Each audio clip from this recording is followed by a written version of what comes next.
Hi, I'm Paul Dayton, and I'm the author of Correcting Our Financial Miseducation, available in paperback on Amazon.com. And I'm here to talk to you just for a minute about some of the material in the book. Uh, in this clip, we're going to talk a little bit about the New Deal, the great failure of socialism, and specifically about the program called the TVA, the Tennessee Valley Authority. Now, the fact that there's a piece of legislation today with the words New Deal attached to it, and that's not instant death for that legislation, is a major problem. So, all we have to do really is just lay out the facts, the reality of the New Deal, as opposed to the unfulfilled promises of that socialist legislation, and we will know for sure. I mean, it's unambiguous, the conclusion. The whole thing was a disaster. And the TVA, the green portion of the New Deal, the agricultural portion, included the TVA. So the Tennessee Valley Authority was a power project, ostensibly.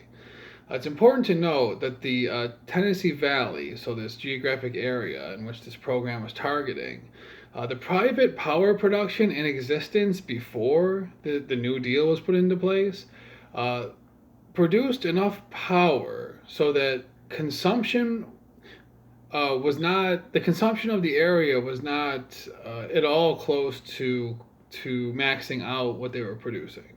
In fact, the power consumption exceeded consumption by 60%. So there was no actual shortage of power. There was no actual problem in the first place. So the New Deal, the TVA, taxes 98% of the population. Literally. I mean, according to census data, 98% of the United States population did not live in the TVA states.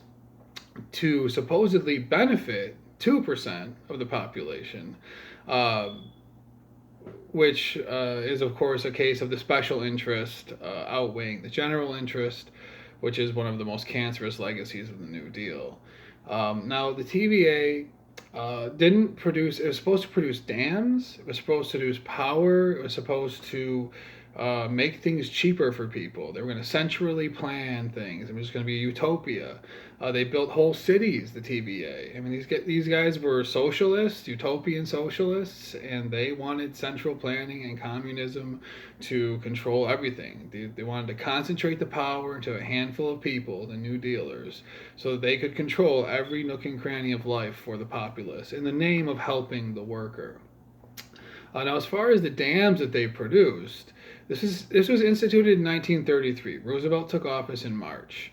The Depression was already on, and the shift from free markets to central planning had already begun before Roosevelt took office and implemented this massive socialist legislation, the New Deal. Two dams were completed by 1936. So 3 years later, we get two dams. In 1938, 5 years after the New Deal was put in place, we get one more dam. And then in 1940, it's not until we get the next dams completed by the TVA, 7 years later. So the point is, these dams that did get built were not helping anybody, weather the storm of the Depression. Now, the Commonwealth and Southern, one of the private companies that was producing power for the TVA states, that was producing plenty of power, its stock was reduced by $3.5 billion from March of 1933 until 1935. Now, to put that into some perspective, because today that doesn't really sound like that much money, right? It is a lot of money, but not really for these big companies. The per capita GDP in the United States in 1935 was less than $600. That is, the amount of people in the United States, each person, once you take the national income, the GDP, it averaged out to less than $600 per person for the whole year. Okay, this TVA legislation removed $3.5 billion from the economy by reducing the value of just one private company during just 2 years. When part of the problem with the Depression was lack of money, deflation. So taking measures to destroy money is obviously making the problem worse as opposed to making it better. The TVA produced power instead it sold for absurdly low prices, it paid absurdly high wages. And so what this did was it forced it to, of course, operate at a loss. It paid no taxes, and the private companies had to try to compete with this outfit, and the private companies have to actually make money. So of course the private companies were all hurt by this, and the shareholders are often regular folks, right? Like people today have 401k plans. Well, people back then bought stock too. They just didn't have 401ks. So the shareholders not only are the big wigs or whatever, the people that Roosevelt was attacking, but also regular folks, just regular average people, and they're all losing money on this. Plus, as the real businesses were hurt, real jobs were being destroyed. It's important to note that the TVA operated at a loss and went to Congress hat in hand every year begging for more money.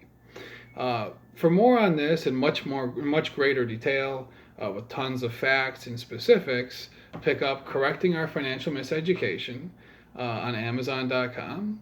And thank you for your time.